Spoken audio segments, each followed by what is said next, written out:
তো এই নাটকটা কেন করা হলো আমাদের সাথে আমরা জানতে চাই। আরেকটা বিষয়, আরাফাত বেঁচে আছে আমাকে নাকি কারো সহযোগিতা ছাড়া দেশের বাইরে চলে গেছে এটা জানতে চাই। আরাফাত যদি বেঁচে থাকে তাহলে আমরা 24 ঘন্টার মধ্যে আমরা বাংলাদেশের মানুষ গণমাধ্যম এবং জনতার সামনে দেখতে চাই। পুলিশ প্রশাসনের কাছে আমরা দাবি এবং সরকারের কাছে দাবি, আরাফাত কই আমরা জানতে চাই। আর সে যদি দেশে থাকে তাকে কেন ধরা হইতেছে না? তার বিরুদ্ধে তো একাধিক হত্যা মামলা আছে এবং আমি নিজেও তার বিরুদ্ধে হত্যা মামলা দিয়েছি কয়দিন আগে। আমাকে যে ঢাকা 17 আসনে যে কুত্তর মতো ডাবড়ে মারা হয়েছে সারা বিশ্ববাসী দেখেছেন, এবং সেখানে মনে করেন আমার জীবনে মনে করেন কোনো রকম জীবন বাঁচানোর জন্য আমরা এখান থেকে পালিয়ে যাই, এবং ঢাকা 17 আসনে সে জোর করে আমার সেই আসনটা ছিনিয়ে নিয়েছে।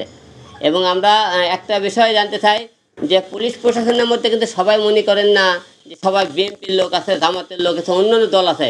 এর মধ্যে কিন্তু আওয়ামী লীগেরও অনেক পুলিশের লোকজন আছে।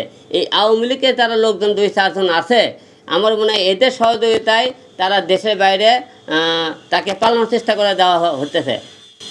দেখেন কয়েকদিন আগে এই মানিক কী করছে, মনে করেন ছিলের যে পানি পড়ে মানে কামলার লাখান দেখেন কলার পাতা ছুঁয়ে আছে, দেখছেন তো আপনার ভিডিওটা, পালিয়ে দেওয়ার চেষ্টা করা হয়েছিল।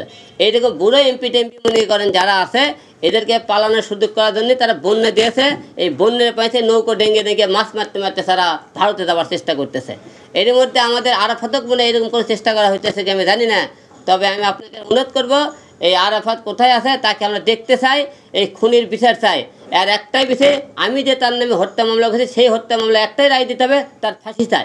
কৃষক এই বাংলাদেশে 2-4 জন ফাঁসি না দিলে এইরকম অন্যায় অত্যাচারে আপনারা জন্ম করেন বিচার না করেন, যাদের সামনে আবার এমপি হবে তারা এরকম দেশে মনে করেন টাকা মারবে, হত্যা করবে, দেশের ক্ষতি করবে। তাই এদের বিচার কঠিন বিচার হওয়া দরকার।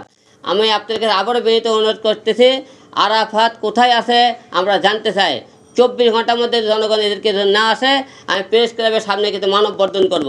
কারণ এই কারণে 24 ঘন্টা দিচ্ছি, 24 ঘন্টা সময় দিচ্ছি। পুলিশ প্রশাসন যারা আছেন আমরা না হলে প্রেস ক্লাবের সামনে যায় 24 ঘন্টার মধ্যে তাকে দেখতে চাই, আমরা জানতে চাই আরাফাত কি বেঁচে আছে না হার্ট অ্যাটাক করে মারা গেল।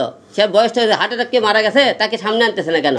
মারাদুন না থাকে তার দেশে থাকলে তা আপনারা জানান যে আমাদের এখানে আছে, তাকে গ্রেপ্তার করা হয়নি, গ্রেপ্তার করা হবে, কিছু উপায় আপনার সামনে প্রেজেন্ট করা হবে। না হলে সে দেশ ছেড়ে পালিয়ে গেছে নাকি, আপনারা তাকে পালিয়ে দেওয়ার সহযোগিতা করছে কি না, এই বিষয়টা আমরা ক্লিয়ার জনগণ জানতে চাই। কারণ এই আসামিটাকে আমাদের দরকার, কারণ এই দেশের জনগণ ক্ষতি করেছে, অনেক অন্যায় করেছে, এদের বিচার হওয়া দরকার।